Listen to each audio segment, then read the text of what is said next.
Hello दोस्तों, स्वागत है आपका अपने चैनल अचीवर्स पॉइंट पे।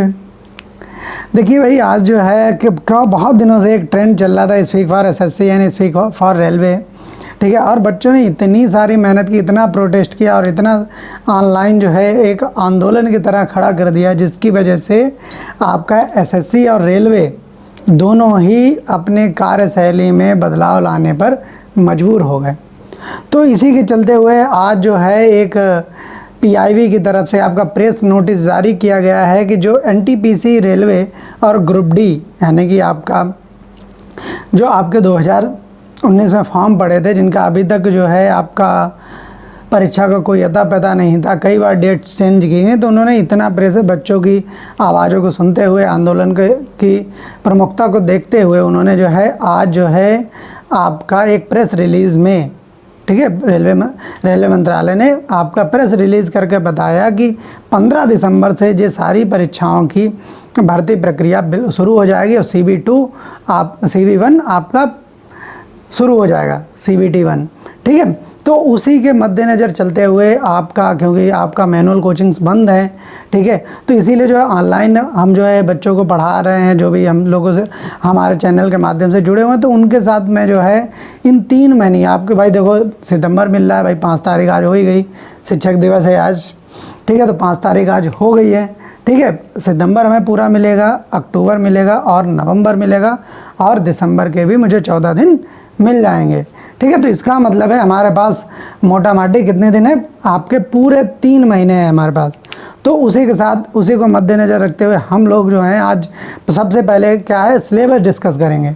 सबसे पहले आप ध्यान दें कि आपको सबसे पहले ये पता होना चाहिए कि हमें पढ़ना क्या है, किस चीज़ के लिए क्या पढ़ना है और हमारी स्ट्रेटजी क्या होनी चाहिए जिससे कि हम सिलेक्शन पा सकें, ठीक है। तो अब आपको स्ट्रेटजी वही सबसे बेहतर बता सकता है जिसने खुद वो एग्ज़ाम दिया और फाइनल तक पहुंचा है। मैंने जो है 2015 में आपका प्री क्लियर किया, मेंस क्लियर किया और अनफॉर्चुनेटली आपका एप्टीट्यूड टेस्ट में बाहर हो गया। तो मैं आपको जो है स्ट्रेटजी पर सबसे पहले सिलेबस डिस्कस करूंगा, फिर क्या स्ट्रेटजी होगी हमारे सिलेक्शन पाने के लिए, इस एग्ज़ाम को क्रैक करने के लिए, वो भी मैं आप लोगों के साथ डिस्कस करूंगा। तो सबसे बहुत मज़ेदार वीडियो होने वाली है और आपके लिए बहुत ही ज़्यादा प्रॉफिटेबल होगी।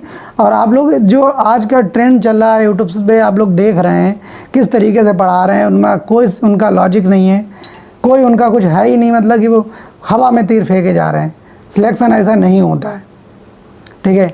आज ही और जो है अचीवर्स कोचिंग पॉइंट के लिए आज बहुत अच्छा जो है दिन है, क्योंकि ये आपका हमारी कोचिंग से जो है आपका एक स्टूडेंट ने युवा कल्याण अधिकारी में रिटन क्वालिफाई किया है और भी बच्चों ने क्वालिफाई किया है। उनका पहले हो चुका था, सप्लीमेंट्री रिजल्ट में भी एक बच्चे ने अपना क्वालिफाई किया है, तो उनके लिए बहुत बहुत मुबारकबाद। तो चलिए डिस्कस करते हैं रेलवे एनटीपीसी एग्ज़ाम और ग्रुप डी एग्ज़ाम की स्ट्रेटजी क्या होगी, सिलेबस क्या होगा, किस तरीके से हम तैयारी करेंगे। चलते हैं वीडियो की तरफ।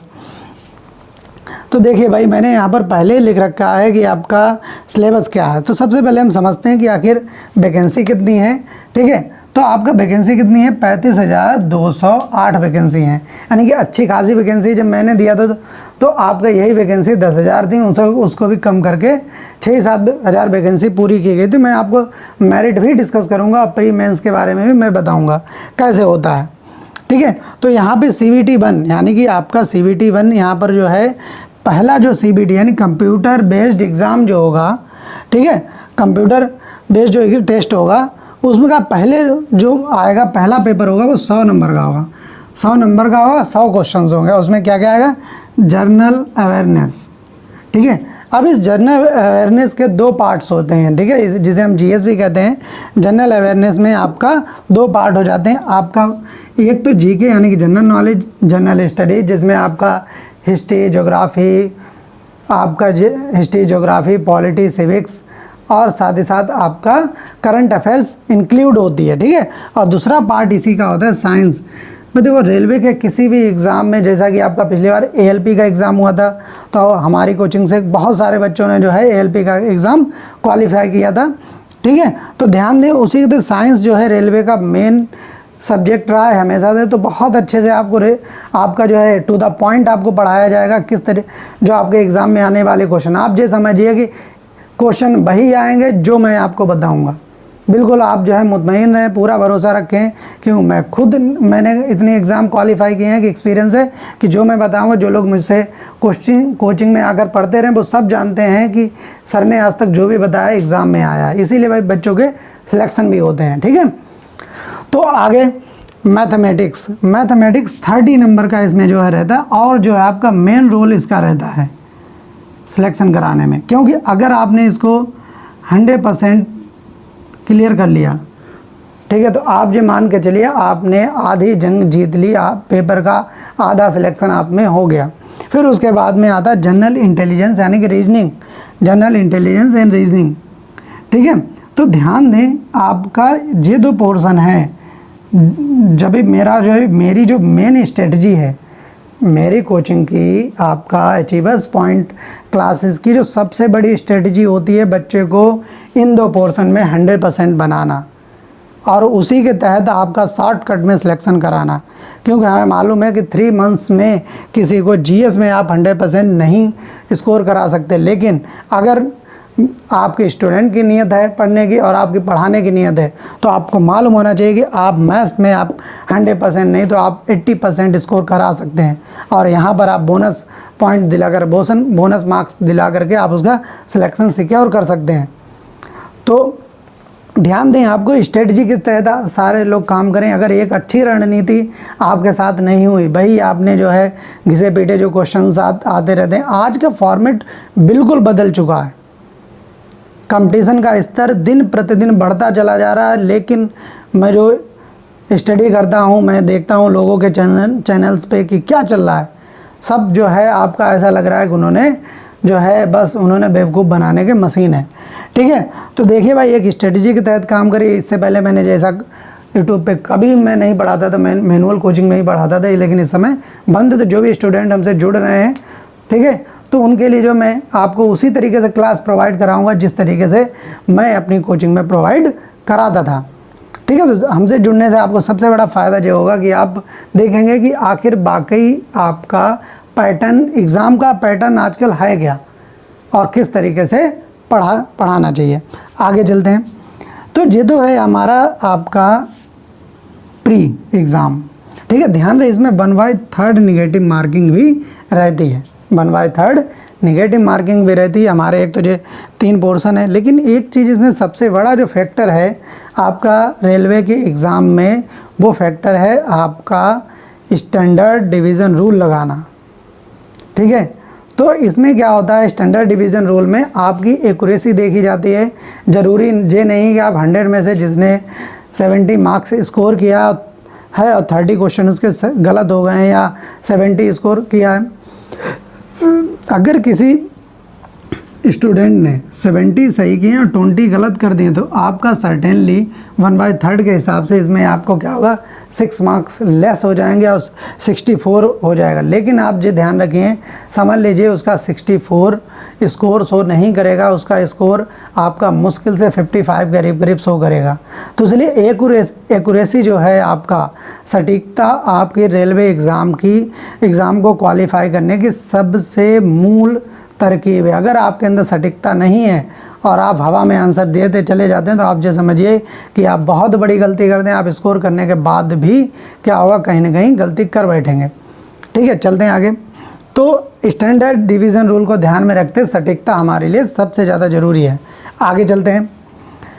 जब इसका CBTU एग्ज़ाम होता है, आप लोग देख रहे होंगे वही सिलेबस लिखा हुआ है, जनरल अवेयरनेस, जहाँ 40 नंबर का था, आपका वो कितने नंबर का हो गया, 50 का हो गया, मैथमेटिक्स 35 का हो गया और जनरल अवेयरनेस 35 का हो गया, और टोटल क्वेश्चंस कितने हो गए, 120 क्वेश्चंस हो गए। अब ध्यान दें, जब आप लोग देख रहे होंगे प्री और मेंस का सिलेबस सेम है, तो आपका मेंस की ज़रूरत क्या थी, ज़रूरत थी आपका प्री और मेंस में ज़मीन आसमान का अंतर होता है।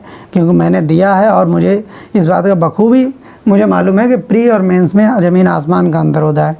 इसके जनरल अवेयरनेस में और उसके जनरल अवेयरनेस में भी बहुत बड़ा फ़र्क होता है।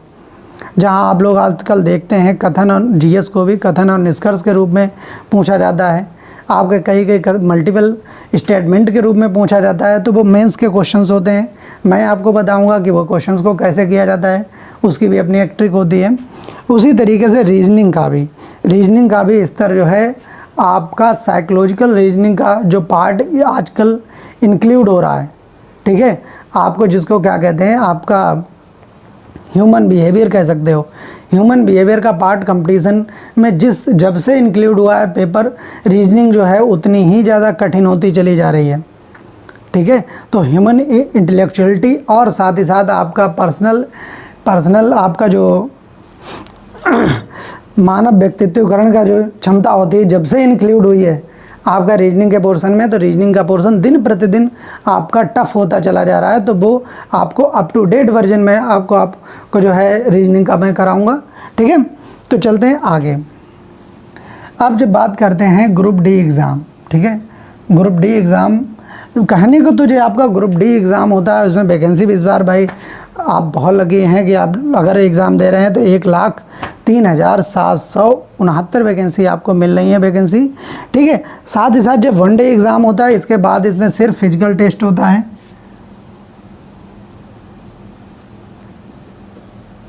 फिजिकल टेस्ट है इसमें, ठीक है। 35 किलो वजन लेकर के आपको जो है कुछ दूरी तक चलना पड़ता है। तो सबसे पहले इसमें इन्होंने सबसे अच्छा रहता है कि इन्होंने आपका जनरल साइंस का पार्ट जो बिल्कुल अलग कर देते हैं, ठीक है। जनरल साइंस का पार्ट बिल्कुल अलग करते हैं, मैथमेटिक्स अलग हो जाता है, जनरल इंटेलिजेंस अलग हो जाता है और जनरल अवेयरनेस आपका अलग कर देते हैं इसमें। तो इसका पैटर्न थोड़ा सा डिफरेंट होता है, लेकिन आप जो बिल्कुल मान के ना चलें कि एनटीपीसी से इसका सिलेबस रत्ती भर भी आपका 19 होगा। ध्यान रखें, क्वेश्चन का फॉर्मेट हो सकता है बदल दें, लेकिन आपका उसके स्तर में कोई भी कमी नहीं होती है। तो दोनों का पैटर्न लगभग सेम रहता है। तो इसीलिए हम लोग जो है आपकी दोनों के इस स्तर से तैयारी करेंगे कि आपका एनटीपीसी भी क्लियर हो और आपका ग्रुप डी भी क्लियर हो, अगर आपने वो फॉर्म अप्लाई किया है तो, ठीक है। अब बात करते हैं एनटीपीसी एग्ज़ाम की। भाई 15 दिसंबर जो है इन्होंने कहा है कि 15 दिसंबर से एग्ज़ाम हम शुरू कर देंगे। अब हम बात करते हैं कि एनटीपीसी एग्ज़ाम में किस तरीके से पोस्ट हैं, और आपकी कई सारी पोस्ट हैं। बहुत सी पोस्ट में आपका जनरल एप्टीट्यूड टेस्ट होगा, वो भी मैं आपको जब प्री एग्ज़ाम और मेंस एग्ज़ाम का रिजल्ट आ जाएगा तो उसके शॉर्ट वीडियो आपको बनाकर बताऊंगा कि क्या होता है, क्यों पिछली बार मैंने दिया है, ठीक है। और आपका डीएमआरसी का भी मैंने जो है साइको टेस्ट दिया है, जो आपका जनरल एप्टीट्यूड टेस्ट कहलाता है। तो दोनों ही टेस्ट मैंने जो है अटेम्प्ट किए हैं, तो मैं आपको उसका एक्सपीरियंस शेयर करूंगा, क्या उसमें कमियां रह गई थी मुझ में करने के लिए, ठीक है। तो वो भी एक्सपीरियंस मैं आपके साथ शेयर करूंगा। तो बिल्कुल आप जो ध्यान रखिए, हमारे साथ जुड़ने का मतलब है आपका प्री से लेकर फाइनल सिलेक्शन तक आपको मैं गाइड करूंगा और वो चीज़ बताऊंगा जो कि वहाँ पर होती है, वो ना तो किसी की सुनी हुई ना तो किसी की बताई हुई, A to Z वहाँ पर प्रेजेंट होकर जो अनुभव किया जाता है वो मैं आप सब लोगों के साथ शेयर करूँगा, ठीक है। तो इसमें बहुत सारी पोस्टें आपकी टाइपिंग पोस्ट हैं और बहुत सारी ऐसी पोस्ट हैं जिसमें आपका मेंस क्लियर करते ही फाइनल ज्वाइनिंग के लिए आपको बुला लिया जाएगा, ठीक है। अब हम बात करते हैं जिस तरीके से मैंने इस सिलेबस को डिस्कस कर लिया, अब हमारी जो है स्ट्रेटजी, हमारी एग्ज़ाम की स्ट्रेटजी क्या होगी, ठीक है।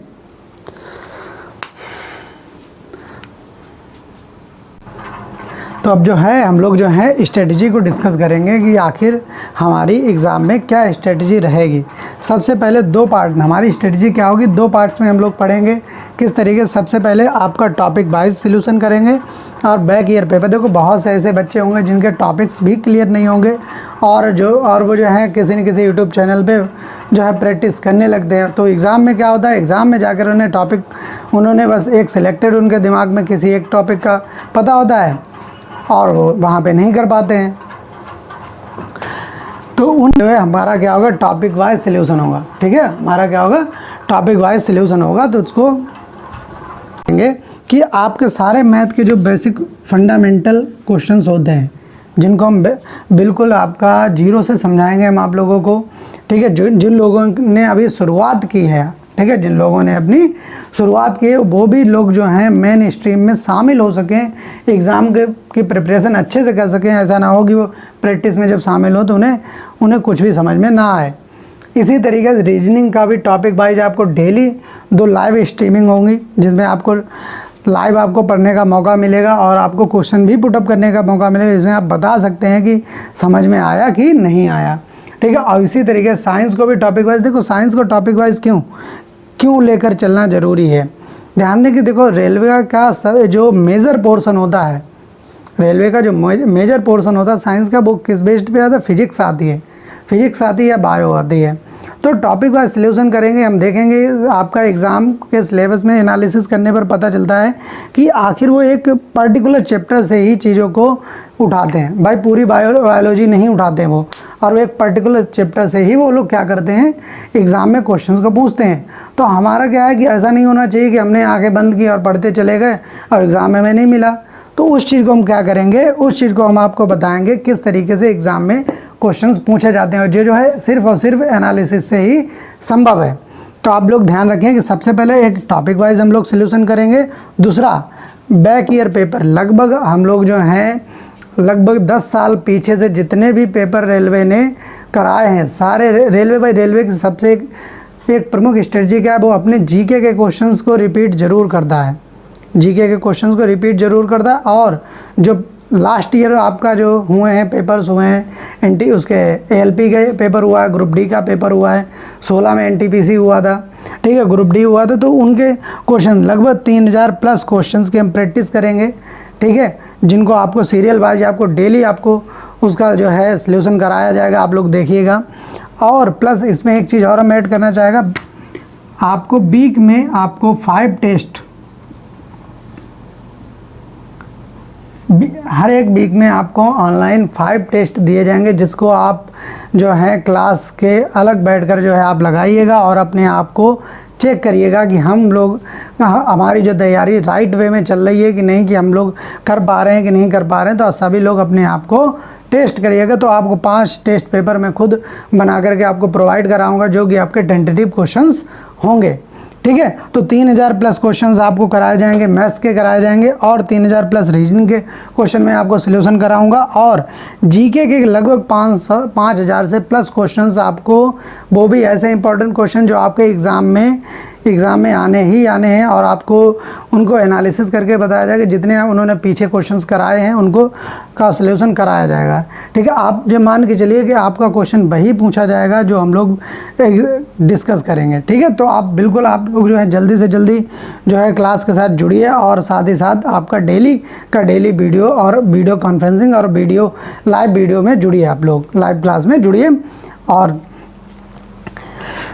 हम आशा करते हैं आपको जो है स्ट्रेटजी समझ में आई होगी। अगर कोई भी क्वेश्चन है तो आप लोग जो है हमारे व्हाट्सअप नंबर पे मैसेज कर सकते हैं, और व्हाट्सअप नंबर क्या है 9794782230, ठीक है। इस पर आप किसी भी तरीके की अगर कोई प्रॉब्लम है, कोई अगर आपका डाउट है, ठीक है, आप मैसेज करके पूछ सकते हैं, कॉल भी कर सकते हैं, कि तो आपको तुरंत उसका जो है सॉल्यूशन बताया जाएगा, क्या करना है, कैसे तैयारी शुरू करनी है। अगर कोई भी आपके अंदर जो है आपका डाउट है, आप बिल्कुल भरोसा रखिए। मैंने भी जो है बहुत सारे एग्ज़ाम्स क्वालिफाई किए हैं, और जो लोग पहले से मुझसे जुड़े हुए हैं तो देखा है उन्होंने कोचिंग में कितने सारे सिलेक्शंस हो चुके हैं। आज ही जो है आपका 1-2 सिलेक्शंस हुए हैं उसके युवा कल्याण अधिकारी का। तो आप लोग बिल्कुल मुतमईन रखिए, और आप जो है स्ट्रेटजी को फॉलो करिए, तो आपको भी रेलवे एनटीपीसी और ग्रुप डी में सफलता निश्चित मिलेगी। मिलते हैं अगले वीडियो में, धन्यवाद।